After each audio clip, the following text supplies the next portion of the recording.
I got a question for you. I was thinking today,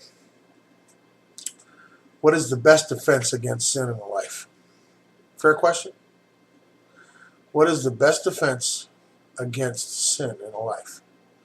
I'm going to be asking that question at a Sunday school class I'm teaching here locally very soon. And I was thinking maybe I'll get that question out here to this group. Because after all, as believers, we're all made free from sin's penalty. You know, we're heirs, joint heirs with Christ. And we're made free from sin's power, ultimate power. I mean, to ultimately and utterly control us. Christians are made free from that power. If your relationship to sin hasn't changed since you became a Christian, you're probably not a Christian, because sin becomes something that no longer controls us. It rears its ugly head, and we sin as believers, but the power that sin once had to be our master is broken.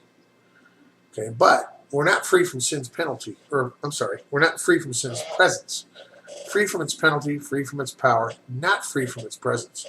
So I think it's fair to say that what tends to stunt our growth, what tends to inhibit our sanctification more than anything, steal our joy, steal our peace, ultimately hinders our testimony, makes us less effective witnesses for Christ, is sin. And everything about your Christian life which can be measured, whether you're talking about blessing or chastisement or provision or purpose, is directly related to how you deal with sin.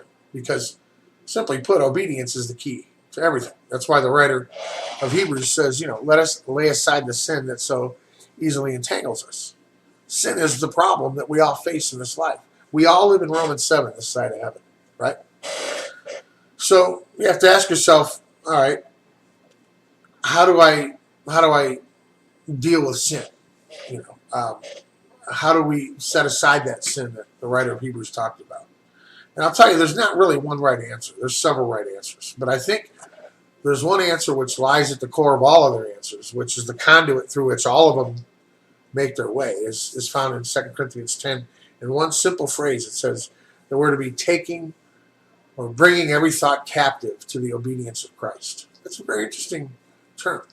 Taking every thought, bringing every thought captive to the obedience of Christ. Did you catch that? It's in the mind. That's where the battle is. Every struggle, every battle against sin is fought and either won or lost in the mind. You say, okay, I take that premise. How do I win that battle, right? It's a fair question, too. And again, there's not just one answer, but let me suggest one of them to you. In James chapter 1, there's a couple of verses, I think verses 14 and 15, that talk about each person being tempted when he is drawn away and enticed by his own desires, by his own lusts. And then it says when that desire is conceived, it gives birth to sin. And sin, when it grows up, when it's fully grown, brings forth death. And James, in that text, he uses two terms. Drawn away and enticed are actually hunting and fishing terms. It talks about a baited hook or a baited trap, of how an animal or a fish is allured into that. And James uses that metaphor to talk about how a Christian is drawn away and enticed by their own desires. And again, I got to remind you, I'm going to say this a million times here in 5 minutes, it's in the mind. It's in the mind. But notice, it's a very personal battle, because James doesn't say that a person is drawn away and enticed by desires, but by his own desires. You got to catch that. That makes it very personal. And every person's sin is kind of unique to them. I mean, there's baited hooks you can put in front of me all day. They're not going to be a temptation for me. But there are other ones that you might not share that are massive temptations for me. So the battle is very personal. Our own lusts are what draws us in. And James uses those terms to talk about how, like an animal to bait, or to a trap, or a fish to bait, is sucked into sin. Okay, by our own lusts. But I got to tell you, I got to add this. It's not the devil that makes you do it. I'm saying that because I was just talking to a person who was talking about trying to get victory over drinking and whatever, and talking about trying to bind the demon of alcohol, and bind this demon and bind that demon, and they're praying warfare prayers and trying to find deliverance through formulas, talking to quote unquote deliverance ministries. Listen, there's no formula to do that. You can bind every demon out there. You can bind the devil all day long. But the problem is our own lusts. You can bind them all, and you're still going to be moving out towards sin because of the flesh in which your new nature is incarcerated. As a Christian, you have a perfectly sinless inner man that is incarcerated in unredeemed flesh, thus the battle of the warfare of Romans 7. You're doing what you don't want to do, not doing what you should do, and you've got that war at work in your members that Paul talks about in Romans 7. So if you want to know who the culprit is for your sin, just go look in the mirror. And again, I remind you, you can bind every demon out there. That's pointless and irrelevant. There is no victory to be had in that kind of behavior. And if somebody taught you that, you need to unteach yourself that and start to think biblically about things. But I want you to notice something. James switches metaphors away from hunting and fishing, and he moves on to child rearing as an extended metaphor to make the point even more vivid. Because it says when desire is conceived, it gives birth to sin. Listen, conception always produces a baby. Once you give place in your mind, again, I'm going to talk about the mind, to sin, which is tempting you, once conception is realized, it will bring forth a child. And that child is sin and ultimately death. So we have to, going back to 2 Corinthians 10, take thoughts captive to the obedience of Christ, to your mind. And I'll tell you, if you want to really take it even a step deeper, sin isn't just an act, it's an event. Or let me back up, it's not an event. Sin isn't just an act, we call it a series of choices. It's a series of occurrences that result in the act of sin. And it starts, honestly, in your emotion, in your desire, here. Okay? And desire is directly related to the emotion. It's the feeling of wanting to be satisfied, of seeing something you wanted, maybe that you can't afford, or a relationship with a person that is ungodly, and getting involved in all that kind of stuff.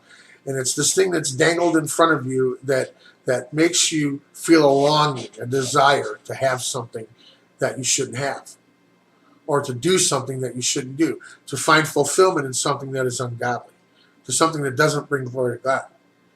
And it strictly starts in the emotion, like I said, with the desires, but it moves from the emotion, think about this, to the mind. It moves from desire to deception. Okay, you've taken the emotion, has got you with a desire here, and now it's worked its way into your mind. Now you're deceiving yourself that you have a right to that thing. This is the progression of sin. Okay, and now you're trying to work out, whether or not you're going to do this thing, as lust is on the verge of conceiving. And when it does conceive, then you've gone to a third step. We'll call it from the desire to deception. Now you're on to design. We'll call it goes from the emotion to the mind, now to the will. Now you're figuring out how you're going to pull this thing off. You've convinced yourself that you've got a right to it. You've convinced yourself that it's going to happen. So now you're figuring out how you're going to pull off the program. Now sin has run its course. Okay, the trap is baited. The hook is baited.